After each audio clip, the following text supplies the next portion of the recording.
আসসালামু আলাইকুম সুপ্রিয় বন্ধুরা, কেমন আছেন? আশা করি অনেক অনেক ভালো। স্বাগতম জানাচ্ছি আজকের পর্বে। আজ আমি ব্রয়লার মুরগির মাংস সবচেয়ে সেরা স্বাদের করে রান্না করে দেখাবো। তো এর জন্য আমি 1 কেজি পরিমাণ ব্রয়লার মুরগির মাংস নিয়েছি আর এটাকে পরিষ্কার করে ধুয়ে নিয়েছি। এখানে আমি হাফ চা চামচ মরিচ গুঁড়া, হাফ চা চামচ হলুদ গুঁড়া, হাফ চা চামচ জিরা ধনের গুঁড়া দিয়ে দিয়েছি আর দিয়ে দিলাম স্বাদ মতো লবণ আর 1 টুকরা লেবুর রস। এখন সব কিছু দিয়ে ভালো করে ম্যারিনেট করে রেখে দেব 10 মিনিটের জন্য।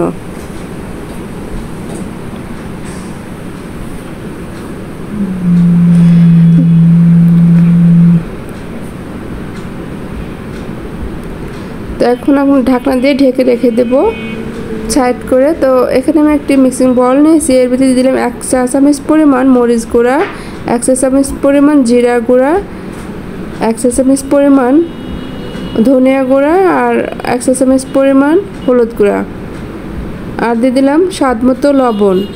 তো বন্ধুরা, এখানে মরিচ গুঁড়াটা 2 চা চামচ পরিমাণ দিয়েছি আর সব কিছু 1 চা চামচ পরিমাণ করে দিয়েছি। এখন পরিমাণ মতো পানি দিয়ে এটাকে আমি গলিয়ে একটা ব্যাটার তৈরি করে নেব। এই মশলাটা যদি আগে থেকে এভাবে গলে রাখা যায় তাহলে এটা বাটা মশলার স্বাদ পাওয়া যায়। তো এটা এখন আমি সাইড করে রেখে দেব। আর চুলায় একটু প্যান বসিয়ে দিয়েছি, দিয়ে দিলাম পর্যাপ্ত পরিমাণ রান্নার রেগুলার তেল। তেলটা গরম হলে এর ভিতরে আমি সেই ম্যারিনেট করা মাংস 1 টুকরা করে এর ভিতর দিয়ে দিব।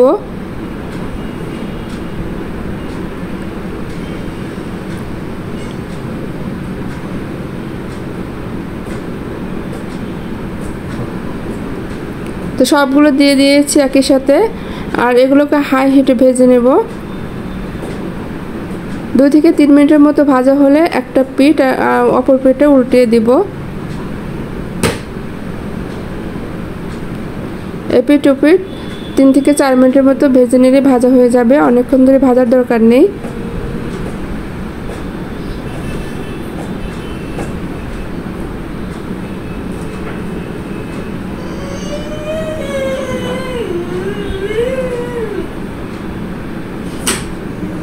তো এগুলো ভাজা হয়ে গেছে, এখন আমি এটাকে সাইড করে রেখে দেবো।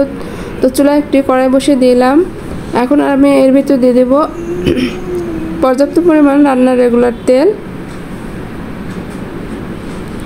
তেলটা গরম হয়ে আসলে এর ভিতরে আমি দিয়ে দেবো গোটা গরম মশলা। এখানে আমি নিয়েছি তেজপাতা, শুকনো মরিচ, সাদা লং, গোলমরিচ আর গোলমরিচ নিয়েছি আর লং নিয়েছি। এখন এগুলো আমি দিয়ে নিলাম তেলের উপর। হালকা গরম হলে এর ভিতর দিয়ে দিলাম পেঁয়াজ কুচি। এখন সবগুলো দিয়ে আমি ভালো করে ভেজে নেব।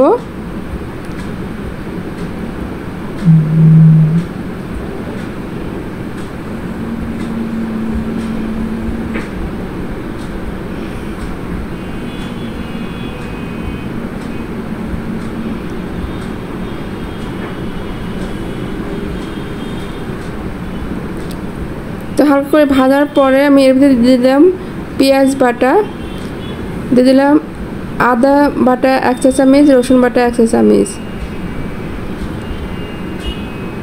তো ভালো করে এই আদা রসুন বাটা আর পেঁয়াজ বাটা কষিয়ে নেব।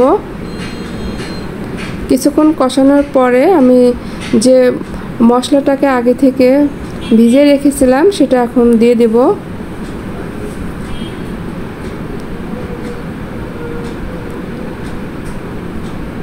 নেড়ে ছেড়ে খুব ভালো করে কাঁচা মশলাগুলো কষাতে হবে।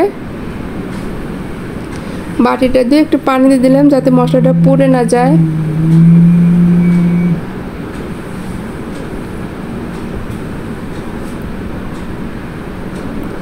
এভাবে খুব ভালো করে কষাতে হবে যাতে মশলার কাঁচা গন্ধটা না থাকে। আর এটা কষাতে কষাতে যেমন এরকম তেল ছেড়ে দেব, তখন আমি এর ভিতরে সে ভেজে রাখা মাংস দিয়ে দেব।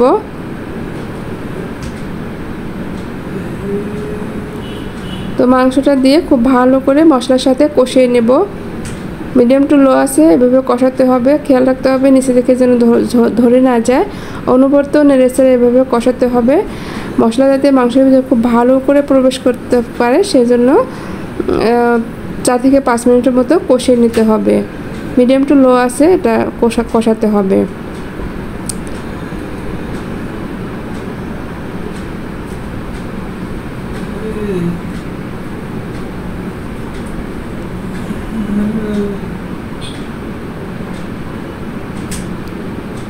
কষাতে কষাতে যখন তেল উপরে উঠে আসবে তখন আমি এর ভিতরে গরম পানি দিয়ে নেব।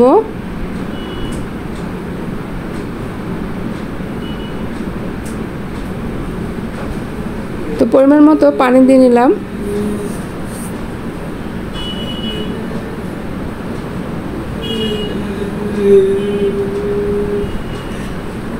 এখন আমি এর ভিতরে কিছু কাঁচা মরিচ, আস্ত কাঁচা মরিচ দিয়ে দিলাম।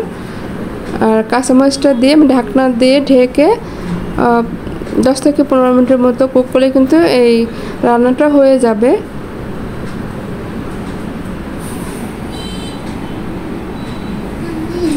এখন আমি ঢাকনা দিয়ে ঢেকে দিব।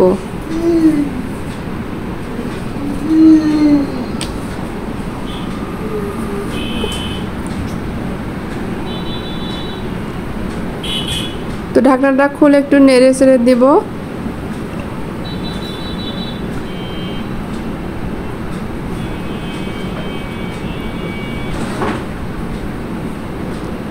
আবারও ঢাকনা দিয়ে ঢেকে আরও 4 থেকে 5 মিনিটের মতো রান্না করে নেব।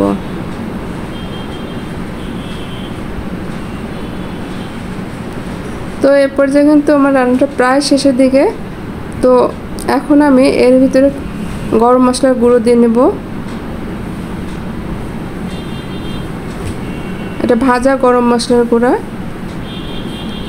তো এটা অপশনাল, আপনারা চাইলে বাদ দিতে পারেন, তবে এই ভাজা গুঁড়া মশলার গুঁড়োটা দিলে কিন্তু অনেক বেশি সুস্বাদু হয়। 2 থেকে 3 মিনিটের মতো মশলাটা দিয়ে লো আছে জ্বালিয়ে নেব। তো আমার রান্নাটা কিন্তু কমপ্লিট হয়ে গেছে। এখন আমি চুলাটা অফ করে নামিয়ে পরিবেশন করব। তো বন্ধুরা, আমার ভিডিও কেমন লাগলো কমেন্ট